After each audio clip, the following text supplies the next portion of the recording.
नमस्ते madam. नमस्कार. काय नाव आपलं? रेखा दत्तू हिप्परकर. ओके. गाव तुमचं? सांगली. सांगली. तुमचं वय किती आहे? वय 35. ओके. तुम्ही समर सोशल फाउंडेशनच्या माध्यमातून अँटॉक्सिड डी व अँटॉक्सिड टी हे 2 प्रोडक्ट घेतले होते. कशासाठी घेतले होते?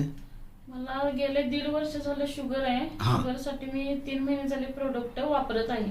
ओके. 1.5 वर्षापासून शुगर आहे. या 1.5 वर्षामध्ये तुम्ही गोळ्या वगैरे चालू ठेवल्या होत्या का? नाही, इंजेक्शन होतं. ओके. इन्शुलिन चालू होतं तुम्हाला? साधारण किती इन्शुलिन होतं?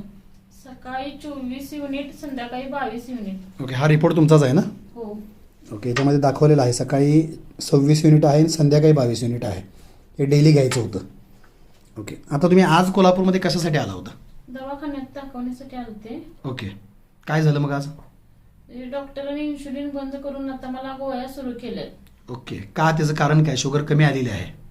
शुगर कमी झाली म्हणजे कंट्रोलमध्ये sugar. Very good, very good. म्हणजे समर सोशल फाउंडेशनच्या ह्या अभियानाविषयी तुम्ही पॉझिटिव्ह आहात हां. आणि तुम्ही स्वतःही पीआरओ झाला आहात. हो. Very good. हे अभियान आता जास्तीत जास्त लोकांच्यापर्यंत पोहोचवण्यासाठी संस्थेला सहकार्य करायला तयार आहात ना? आहे की माझ्या जे रिलेटिव्ह नातेवाईक आहेत, जे मला रिझल्ट आला त्यांना मी हा रिझल्ट सांगून जास्तीत जास्त प्रोडक्टचं सेल करण्यासाठी प्रयत्न करते. धन्यवाद, धन्यवाद. थँक्यू.